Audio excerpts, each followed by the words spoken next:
6th. Today we are going to start our chapter from page number 29, soluble और insoluble. अभी तक हम material की प्रॉपर्टीज़ के बारे में पढ़ रहे थे, जिसमें हमने कई सारी प्रॉपर्टीज़ पढ़ी थी कि उनमें लस्टर होता है यानी कि चमक होती है, हार्डनेस होती है, रफ होते हैं या स्मूथ होते हैं, गुड कंडक्टर होते हैं या नहीं होते हैं. तो ये सारी चीज़ें हमने अभी तक इसमें पढ़ी थी इनकी प्रॉपर्टीज़ के बारे में. अब हम देखेंगे कि कुछ मटेरियल सॉल्युबल होते हैं और कुछ इनसॉल्युबल होते हैं. सॉल्युबल का मतलब जो पानी में घुल जाते हैं और इनसॉल्युबल जो पानी में नहीं घुलते हैं. Here is a activity for this. Collect samples of some solid substances such as sugar, salt, chalk powder, sand and sawdust. यहाँ पर हमने कुछ चीज़ों के सैंपल इकट्ठा किए, कुछ चीज़ें ली, जैसे कि हमने थोड़ा सा शुगर लिया, थोड़ा सा सॉल्ट लिया, थोड़ा सा चॉक को पीस के चॉक का पाउडर ले लिया, थोड़ी रेत ले ली, सैंड, और थोड़ा सा सॉडस्ट जो जैसे आपके पेंसिल की जो शेडिंग होती है उसको बारीक बारीक कर लो, लकड़ी का बुरादा, वो ले लिया.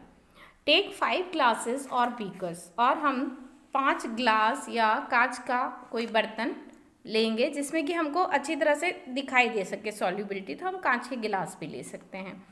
हर एक में आधे ग्लास से थोड़ा ज़्यादा पानी भर लेंगे, और फिर जो हमने सैम्पल्स लिए थे सॉलिड चीज़ों के उनको एक एक करके 5 ग्लास में थोड़ा थोड़ा एक एक चम्मच डालेंगे.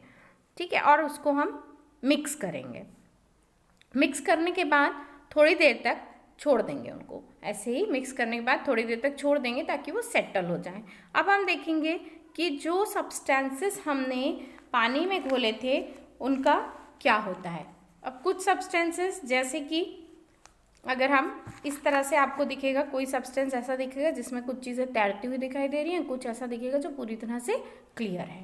ठीक है, तो हम इस तरह का एक ऑब्जर्वेशन तैयार कर सकते हैं जिसमें हम देखेंगे कि जो सॉल्ट जब हम पानी में घोलते हैं, नमक, disappears completely in water. Water में पूरी तरह गायब हो जाता है. हमको नमक के कोई भी मॉलिक्यूल्स उसमें ज़रा भी अलग से दिखाई नहीं देते. जब हम शुगर घोलेंगे तो भी सेम होगा, शुगर भी पूरी तरह से उसमें गायब हो जाएगी.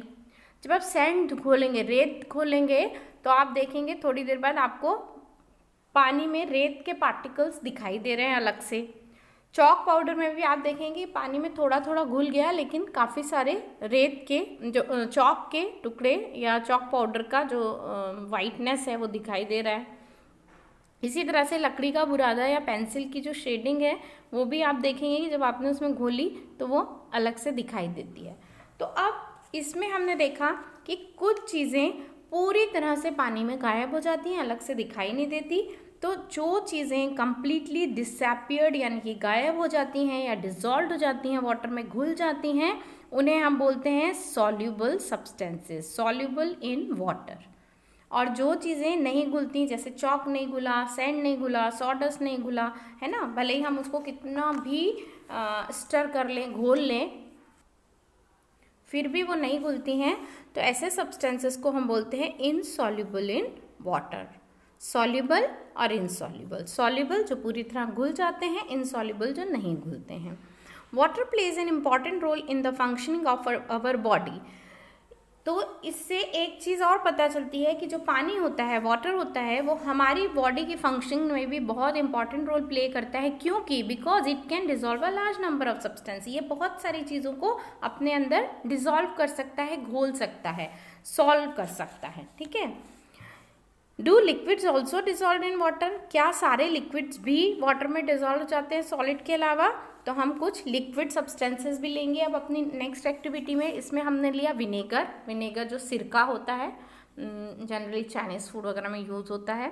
देन लेमन जूस यानी कि नींबू का रस, मस्टर्ड ऑयल यानी सरसों का तेल, कोकोनट ऑयल यानी कि नारियल का तेल जो हम अपने सिर में लगाते हैं. देन कैरोसिन या कोई कैरोसिन ऑयल या कोई भी दूसरा ऑयल जो हम यूज़ करते हैं. इसमें फिर से हम उसी तरह से कांच का गिलास लेंगे और उसमें थोड़े थोड़े बूंदें इन लिक्विड्स की डालेंगे और देखेंगे कि कौन सा लिक्विड उसमें अच्छी तरह से घुल जाता है पानी में और कौन सा नहीं घुलता है ना. अब अगर हम देखेंगे इसमें तो हम पाएंगे कि जो विनेगर और लेमन जूस होते हैं ये अच्छी तरह से घुल जाते हैं, अलग से दिखते नहीं हैं। लेकिन जितनी भी तरह के ऑयल आप डालते हैं पानी में वो अलग से इस तरह की लेयर बनाते हैं, अलग दिखने लगते हैं, अलग हो जाते हैं। और बाकी जो विनेगर या लेमन जूस है वो इस तरह पूरा घुल जाते हैं। तो इससे हमको क्या पता चलता है कि कुछ सॉलिड ही नहीं, लिक्विड भी ऐसे होते हैं जो पानी में डिज़ोल्व होते हैं और कुछ ऐसे होते हैं जो पानी में डिज़ोल्व नहीं होते हैं, एक सेपरेट लेयर बना लेते हैं। जो डिज़ोल्व होते हैं वो सॉल्युबल, जो नहीं डिज़ोल्व होते हैं वो इनसॉल्युबल। सॉलिड और लिक्विड की तरह कुछ गैसेस भी होती हैं जो वाटर में सॉल्युबल होती हैं, जबकि कुछ गैसेस होती हैं जो पानी में नहीं घुलती हैं।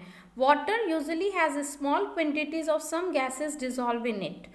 पानी में कुछ गैसेस घुली होती हैं, जैसे कि जो पानी होता है नदी का, तालाब का या समुद्र का, उसमें कुछ मात्रा में ऑक्सीजन गैस घुली रहती है। इसीलिए पानी में रहने वाले जो एनिमल्स और प्लांट्स होते हैं वो उस पानी में सांस ले पाते हैं क्योंकि उसमें ऑक्सीजन मिक्स होता है। तो ऐसे कई गैसेस होती हैं जो थोड़ी थोड़ी मात्रा में पानी में घुली होती हैं तो पानी में घुल जाती हैं। कुछ गैसेस होती हैं जो पानी में नहीं घुल पाती हैं, जैसे कि आप कोल्ड ड्रिंक पीते हैं या सोडा पीते हैं, उसमें भी वाटर के अंदर गैस डिसॉल्व होती है। इसीलिए जब आप किसी भी कोल्ड ड्रिंक का ढक्कन खोलते हैं या सोडे का ढक्कन खोलते हैं उसमें बहुत सारे बबल्स आते हैं गैस के, क्योंकि उसमें पानी के अंदर गैस डिसॉल्व होती है।